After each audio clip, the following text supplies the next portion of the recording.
안녕하세요. 네오젠 과학학원에서 통합과학을 담당하고 있는 박결 강사입니다. 동패고의 2026년 1학기 중간고사 내신 분석 리포트입니다. 동패고는 이번에 선택형 25문항 문제로 문제 배점이 좀 큰 문제들이 있고 또 적은 문제들이 있어서 배점이 큰 문제들을 틀리는 경우에는 점수 격차가 확 커집니다. 그래서 등급을 이제 선정을 했을 때 어떤 점수의 변별력을 가져갈 수 있게 되는데 성취도도 굉장히 중요하게 되겠습니다. 동패고는 학교에서 좀 가르쳐주는 개념 용어 설명, 부교재에 있는 내용이라든지 선생님께서 들어주는 예시, 실험 이런 내용들을 정확하게 인지해야 되는 함정 요소들이 종종 출제가 됩니다. 그런데 이번 시험은 좀 특이점이 없이 그게 평이하게 나타난 난이도라서 학생들이 좀 쉽게 느꼈을 수 있습니다.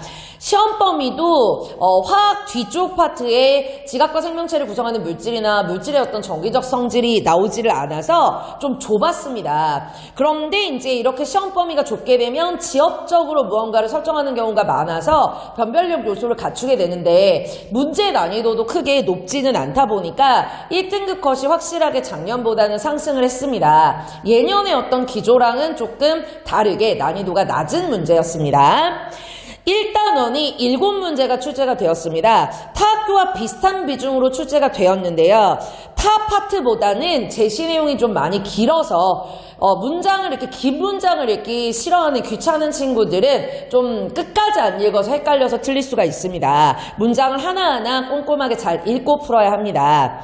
그리고 1, 2단원을 합쳐서 총 14문제가 나왔고요. 그리고 나머지 11문제가 3단원에서 뒤쪽 파트가 다 빠지고 앞에 화학결합이랑 주기율표 이쪽에 대한 내용만 나왔는데 아주 좁은 범위를 좀 많이 내었습니다. 그래서 화학 파트의 비중이 높습니다. 그런데 동패고 같은 경우에는 실험 문제들도 좀 특이하게 내고 선생님들께서 이렇게 좀 바꾸는 응용형의 문제들도 굉장히 잘 내시는 게 있었습니다. 특이 문제를 가지고 변별력을 갖춰서 다른 학교들이 나는 이런 문제는 본 적이 없는데 라는 경우도 굉장히 많았었는데 그런 출제 경향과 다르게 이번에는 정확하게 원소의 특징이나 또는 결합을 하는 원리나 이런 것들을 잘 파악을 했는지 기본 이해를 파악할 수 있는 문제 유형들로 좀 추리 응용 문제가 나왔기는 한데 이런 부분들도 문제집에서 좀 자주 접할 수 있는 문제들로 출제가 되었습니다. 대표 문항을 보면 1번부터 7번까지 1단원 문제인데 시공간 문제 또 이런 시공간의 규모 문제, 물리량이나 단위 그리고 이제 기본량 말고 기본량으로 유도할 수 있는 유도량 그 유도량을 공식화시켜서 끌어내는 방법이나 단위를 체크하는 거 측정 표준 그리고 아날로그와 디지털 정보와 신호 개념까지 전반적으로 좀 많은 주제들을 골고루 출제하려고 했습니다. 용어들이 낯선 부분들이 많기 때문에 좀 정확하게 공부를 해야 되는 파트입니다. 그래서 이 부분을 상식으로 생각하고 넘기면 풀 수 없는 지식형의 문제들이 굉장히 많습니다.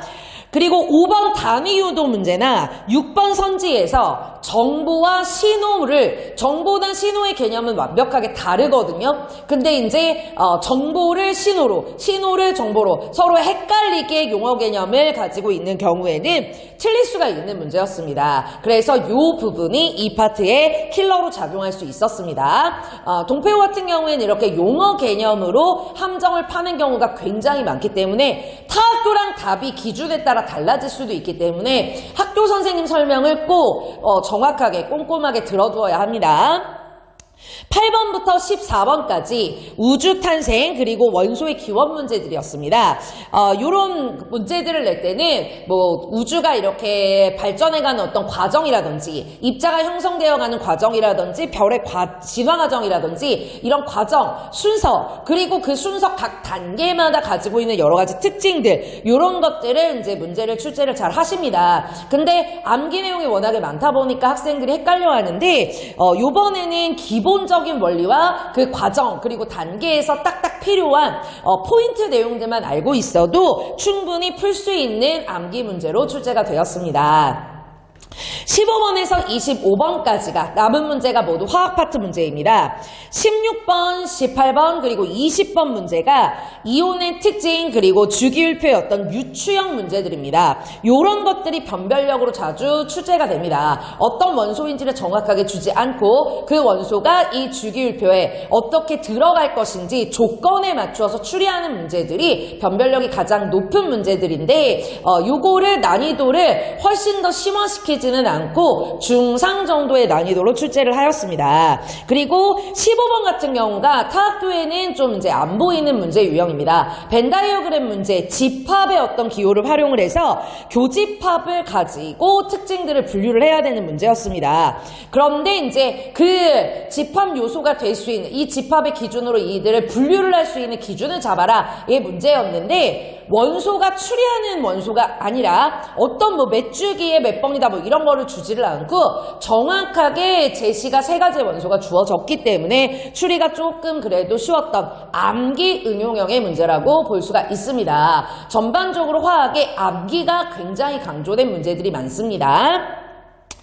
그리고 21번부터 25번에는 화학결합 문제가 나왔습니다. 비활성 기체나 그리고 이온의 형성 그리고 공유결합의 원리 이런 기본 개념을 정확하게 알면 풀 수 있는 문제들로 구성이 되었습니다. 24번 문제가 전자수 추론 문제라 학생들이 이 개념을 처음 배웠을 때는 그 수치에 어떤 것을 먼저 대입을 해야 될지를 잘 예상을 못하다 보니까 굉장히 어려워하는 문제입니다. 전에 학원 시험에서도 출제가 되었었던 문제입니다. 그런데 이제 문제풀이 경험이 점점 쌓이다 보면 이제 학생들이 조건을 읽고 그 조건을 어떻게 적용하는지가 점점 이제 익숙해지기 때문에 좀 추론 속도가 빨라지게 됩니다. 그래서 매우 높은 난이도의 문제는 아니고 화학 개념을 처음 접할 때는 좀 어려울 수 있다라고 하는 문제가 되겠습니다. 전반적으로 동패고의 중간고사 문제가 그동안 기조와는 다르게 좀 쉽게 출제가 되었기 때문에 기말고사에서는 물리 파트가 작년에도 조금 타학교에 대비 동패고의 문제가 어렵게 출제가 되었습니다. 다른 학생들이 동패고 문제를 풀었을 때 쌤 이거 너무 어려워요 라고 얘기를 했었던 경험도 있기 때문에 기말고사가 난이도가 좀 높아지고 등급 컷을 정확하게 가릴 수 있도록 변별 요소를 많이 갖출 예정으로 생각이 되니까 지금 중간고사 난이도로 생각을 하지 말고 기말고사는 조금 더 어려워질 것으로 예상을 해서 공부를 철저하게 했으면 좋겠습니다.